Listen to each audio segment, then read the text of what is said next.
రగడా chat, aloo chat ఇంట్లోనే టేస్టీగా హెల్తీగా చేసుకుందాం రండి. Welcome to my channel Madhura Smriti. Cook healthy, eat healthy and stay healthy.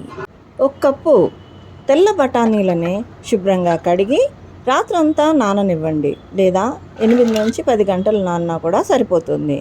దీన్ని ఉదయం మళ్ళీ ఒకసారి కడిగి దాంట్లో సరిపడా నీళ్లు పోసి ప్రెషర్ కుక్కర్లో 4-5 విజిల్స్ వచ్చేంత వరకు ఉడికించండి, లేదా బాగా మెత్తగా అయ్యేంత వరకు ఉడికించండి. ప్రెషర్ రిలీజ్ అయిన తర్వాత ఒకసారి చెక్ చేసుకోండి.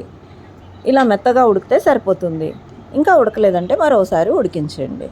ఇప్పుడు ఒక ప్యాన్లో 2 to 3 టేబుల్ స్పూన్ ఆయిల్ తీసుకొని, లేదా మీరు బటర్ కానీ నెయ్యితో కానీ మీరు తాలింపు వేసుకోవచ్చు. అందులో 1 టీ స్పూన్ జీలకర్ర, 2 ఎండుమిరపకాయలు వేసి వేయించండి. తర్వాత 1 కప్పు సన్నగా తరుక్కున్న ఉల్లిపాయలను వేసుకోండి. ఉల్లిపాయలు ఎన్ని ఎక్కువ వేసుకుంటే గ్రేవీ అంత బాగా రుచిగా వస్తుంది. ఇందులో కొద్దిగా ఉప్పు వేసి వేయించితే తొందరగా వేగుతుంది. ఇదంతా కూడా ట్రాన్స్లూసెంట్ అయ్యేంత వరకు లో ఫ్లేమ్ మీద ఫ్రై చేయండి. ఇప్పుడు 1 టీ స్పూన్ అల్లం వెల్లుల్లి పేస్ట్ వేసి అదంతా కూడా పచ్చి వాసన పోయి కమ్మంటి వాసన వచ్చేంత వరకు ఫ్రై చేయండి. ఆనియన్, జింజర్, గార్లిక్ వేగి చక్కటి వాసన వస్తుందండి.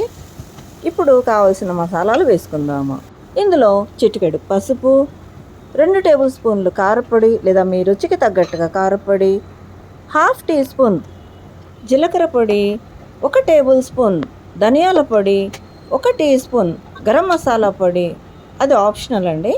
ఇవన్నీ కూడా వేసి ఒక 2 నిమిషాల పాటు లో ఫ్లేమ్ మీదనే ఫ్రై చేయండి. నూనె సపరేట్ అయ్యేంత వరకు ఫ్రై చేయండి. మసాలాలు వేగి ఆయిల్ సపరేట్ అవుతుందండి. చక్కటి వాసన కూడా వస్తుంది. ఇప్పుడు ఉడికించి పెట్టుకున్న బఠానీలు నీళ్ళతో పాటు వేసుకోండి. వీటిని అన్నిటిని కూడా బాగా కలపండి. అయితే మనకు థిక్ గ్రేవీ రావాలంటే ఒక గుప్పెడు బఠానీలని గ్రైండ్ చేసుకొని అది వేసుకోండి. దీనివల్ల గ్రేవీ థిక్గా రావడమే కాకుండా టేస్టీగా కూడా ఉంటుంది.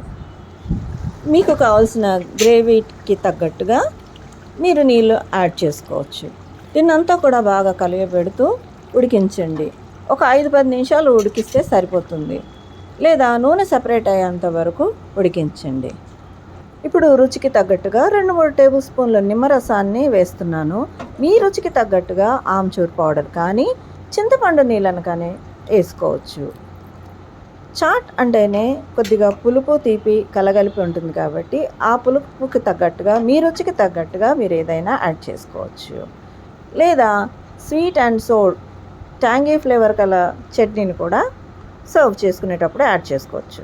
రగడా రెడీ అయిందండి. దీన్ని మీరు రైస్లోకి, పూరీలోకి, చపాతీలకు కూడా తినొచ్చు. ఇలా మీరు రగడా చేసి పెట్టుకున్నారంటే దీన్ని మీరు సమోసా, పాపడి, సేవ్ దేంతో అయినా సరే చాట్ చేసుకొని ఈవినింగ్ స్నాక్గా ఎంజాయ్ చేయొచ్చు. రగడాలోకి ఆలూ కట్లెట్స్ మనం ఇంట్లోనే రెడీ చేసుకుందాం. 3 బంగాళదుంపలను మెత్తగా ఉడికించి వాటిని తొక్క తీసి మెత్తగా చేసుకోండి.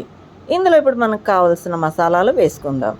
చిటికెడు పసుపు, 1 లేదా 2 table spoon red chilli flakes లేదా మీ రుచికి తగ్గట్టుగా, 1/2 టేబుల్ స్పూన్ జీలకర్ర పొడి, 1 టేబుల్ స్పూన్ ధనియాల పొడి, 1 టేబుల్ స్పూన్ గరం మసాలా పొడి, 1 టీ స్పూన్ మిరియాల పొడి, ఇది ఆప్షనల్. ఇవన్నీ కూడా బాగా కలపండి. ఇందులో 2 లేదా 3 టేబుల్ స్పూన్లు శనగపిండి, 1 లేదా 2 టేబుల్ స్పూన్లు కార్న్ ఫ్లోర్ వేసి బాగా కలపండి. ఒకవేళ బంగాళాదుంపలో నీళ్ళు కాంటెంట్ ఎక్కువ ఉండి బైండ్ అవ్వకపోతే ఇంకా కొద్దిగా శనగపిండి కానీ కార్న్ ఫ్లోర్ కానీ వేసుకొని ఇలా గట్టిగా ముద్దలాగా కలుపుకోండి. ఒకసారి ఉప్పు సరి చూసుకొని కావాలనుకుంటే తగినంతగా వేసుకోండి. ఇదంతా కూడా బాగా కలిపి ఒక చిన్న ఉండలాగా తీసుకొని దాన్ని ఫ్లాట్గా కట్లెట్ రూపం ఇవ్వండి. ఇది కనుక స్టిక్కీగా ఉన్నట్లయితే చేతిని నీళ్ళతో తడి చేసుకుంటే అంటుకోదు. కట్లెట్ మీ ఇష్టం వచ్చిన షేప్లో ఇవ్వచ్చు. రౌండ్గా కానీ, రాడ్ షేప్లో కానీ, హార్ట్ షేప్లో కానీ.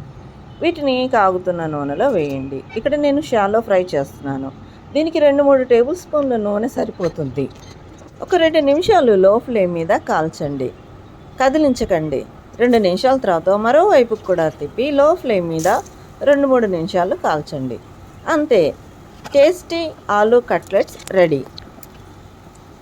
ఈ ఆలూ కట్లెట్స్ని సైడ్ డిష్గా కూడా సర్వ్ చేసుకోవచ్చు. దీనిపైన కొద్దిగా నిమ్మకాయ పిండుకొని చాట్ మసాలా వేసుకొని ఉల్లిపాయ ముక్కలతో స్నాక్ లాగా కూడా తినొచ్చు. అయితే ఇక్కడ మనము రగడా చేసుకున్నాము. రగడా ఆలు చాట్ చేసుకుందాం రండి. సర్వింగ్ ప్లేట్లో 1 లేదా 2 ఆలు టిక్కాలు తీసుకొని 2-3 స్పూన్లు లేదా గరిటెల రగడాను వేసుకొని అందులో కట్ చేసి పెట్టుకున్న ఉల్లిపాయలు, కొత్తిమీర, కరివేపాకు వేసుకొని అలాగే మీకు ఇష్టం ఉన్నట్లయితే అనారు దానాను కూడా వేసుకోండి. ఇందులో కొద్దిగా పెరుగు వేసుకొని చాట్ మసాలా వేసుకొని తింటే యమ్మ రుచిగా ఉంటుంది. మీకు పులుపుకు తగ్గట్టుగా చింతపండు చట్నీని కూడా వేసుకోవచ్చు. ఈ వీడియోని షేర్ చేయండి. నా ఛానల్కి సబ్స్క్రైబ్ చేసుకోండి. Thanks for watching.